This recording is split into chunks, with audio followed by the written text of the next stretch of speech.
What's going on, everybody? Welcome back to Grey Talks Wrestling. I hope you're all doing well and you're ready for another review. Thank you for everyone that has subscribed already. Thank you for clicking into this video. And if you're new around here, you know what you got to do. Smash the subscribe button. Thank you very much. It's time to talk about AEW Dynamite. And I suppose this was better than last week, but that's not odd. Not really.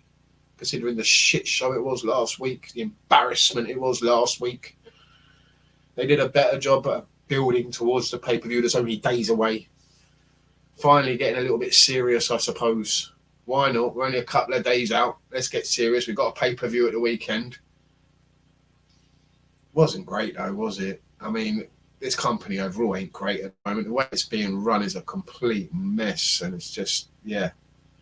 There were moments on this show that were okay. Other parts were just absolutely embarrassing to watch. Again, being a fan of this company is hard at times. They really push in their luck with some of us fans. So let's start the show. If you didn't know, now you know. Moxley's a new IWGP champion. Like it matters. That company's been dead for about 5 years. Nobody watches it anymore. Everyone's fucked off from it. When AEW opened, half the talent left. Half of them are over in WWE as well now. Why does anyone care about New Japan anymore? Dead ass company. Mercedes Moné backstage. Poor promo, man. And she's just proving that she's another one. Waste of money, just like Paige, Saraya, whatever we're calling her. Her as well. Waste of fucking money. You've got far better talented women on your roster already and you're bringing her in. Behave.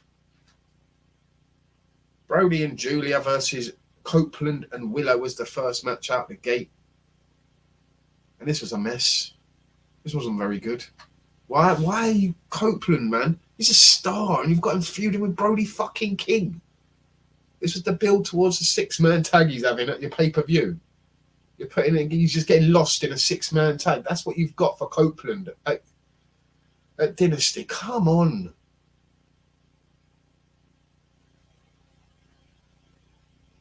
This was poor. Sorry, it was poor. Majority was 2-on-1. Well, 1-on-1. Brody versus Copeland for the majority. It weren't a great match. Hard to watch. Julia getting involved every now and again. Then Willow finally arrives after getting attacked backstage by an unknown person, whoever attacked her. We're assuming it's Julia. They never let us really know. She gets involved in the match and she loses the match. Julia knocks her out with a chain, puts her in a submission. She's out cold. Ref calls it. Brody and Julia get the win. They start attacking Edge and Willow. And who makes the save? The CEO. Yeah, she comes down to the ring in all her glory. We have a Samoa Joe interview building up the main event. He did pretty good, actually. He's pretty cool at promos. He brings the heat. He brings what he brings. And he's always pretty decent. So if you know this match, they're building up to it quite well between him and Swerve. I'm liking what they're doing there. At least we know the main event is solid and sorted. Can't say much for the tag team title match. Jesus. The mess they put us through last week. Embarrassing. Embarrassing. Whoever thought that was a good idea. This week was a little bit better. I thought the Bucks did a good job here.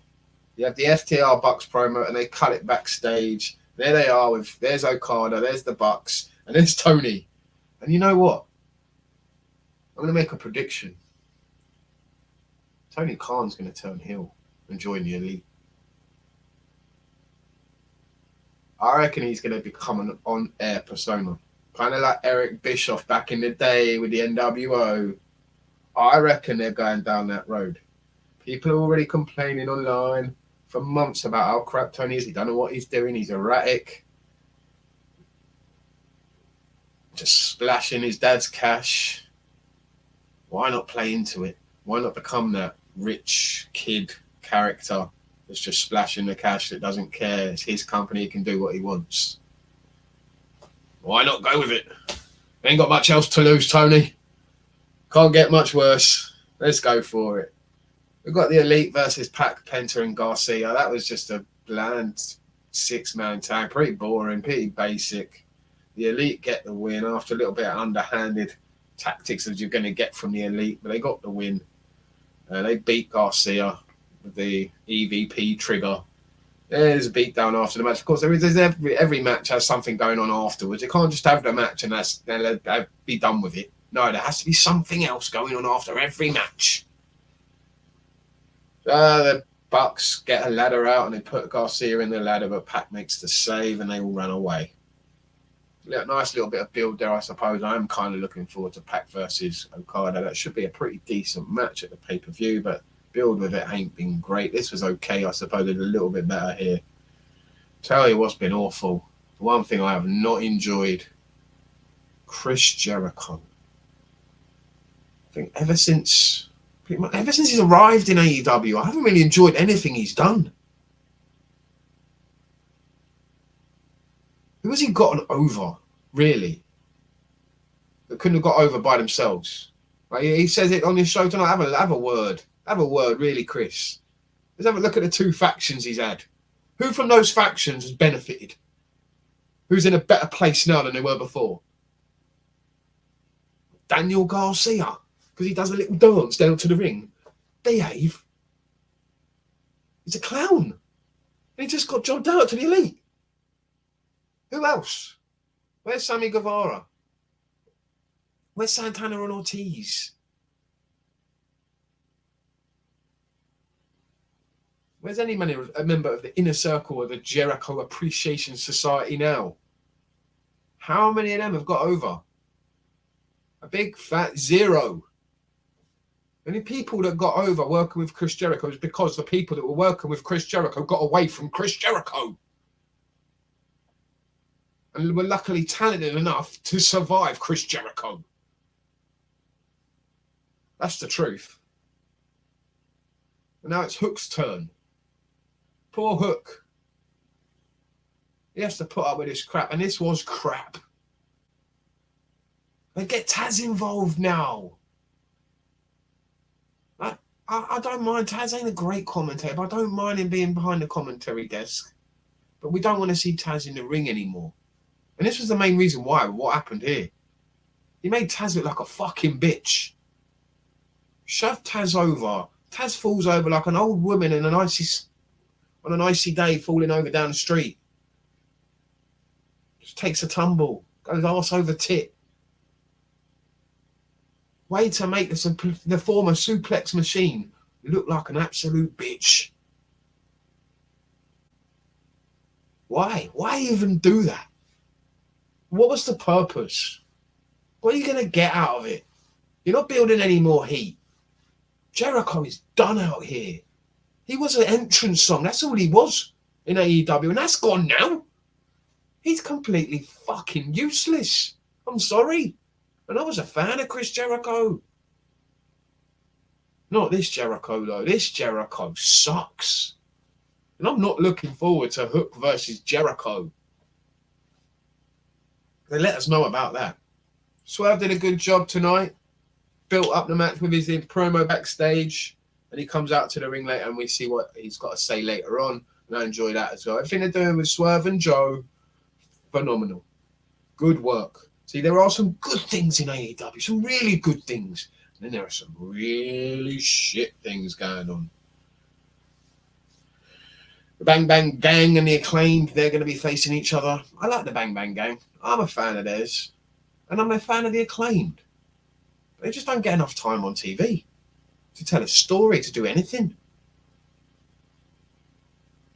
Instead, you're wasting it showing footage of people that don't even work here anymore. They could have been on the show last week. You could have done something with them, but no. You had to show that footage, didn't you? Jay White's phenomenal. So are the Guns. And I've always been a fan. Everybody loves the Acclaimed. Come on. Why aren't we seeing more of them? They're entertaining. At least they're entertaining. More of them, please. And the sooner the better Juice Robinson gets back, we'll all be happy. Orange Cassidy versus Shane Taylor. I like Shane Taylor. Always have done. Always been impressed with Shane Taylor. This was an okay match. I'm just sorry that Shane Taylor lost again. What's the point in him? If you're bringing him in, And he's a sizable guy, but he's losing to people like Orange fucking Cassidy. I like what they're doing with Orange Cassidy, though, and Trent Beretta. I can't lie there either. Why Matt Sydal and Christopher Daniels just came out of nowhere to try and save Orange Cassidy? What's that about? I don't know. Why have they any input in this? I do not know. Makes no sense, but they came out to try and make the save. Trent stops them and beats him down with a chair, while Shane Taylor Promotions beat the hell out of Orange Cassidy in the ring. Where they're going with this Orange Trent thing, we'll never know. Hopefully Monday we might do, but I doubt it in this company. Best match of the night by far was the main event. Really was. And yet again, I ask this question. What are they doing? What are they doing this time with Claudio Castagnoli? How long has he been in this company for? And what have they done with him? Absolutely nothing. Is he better off now than he was when he was in the WWE? Not really. Is he any more over than he was? Not really. Is he being utilised more? Not really. What is the point? He is someone who's so overly talented, so underutilised. I'm a big fan of his. Always have been. And yet again, just not being used.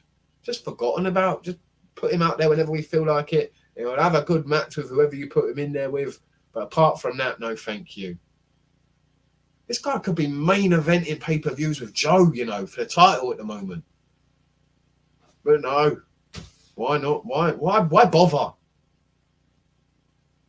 He don't care. He's still getting paid, I suppose. This was a good match. Really good. Could have been a pay-per-view classic. Ospreay gets the win. And of course, like every other match, has to be stuff going on afterwards, doesn't there? Don Callis, man.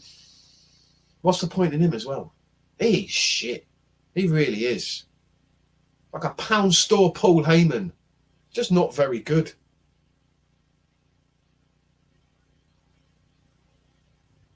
I don't see why Will Ospreay ever associated himself with him. Why they ever put him together with them. Makes no sense. Even more so now that Will's a fucking babyface. Finally, it looks like he's had enough of them. And he goes storming off because bruv. It's not what he wanted. He didn't want Claudio getting beaten down. But no Danielson tonight. No Danielson coming out to make the save. No, it's Moxley. Here comes Moxley. Oh, wild thing. Hopefully this is building towards, Takeshita versus Moxley. Maybe Takeshita wins the IWGP Championship. Who knows? Doesn't matter though, not really, because New Japan's a dead-ass company. It really is. And then we get Swerve in the ring to finish the show.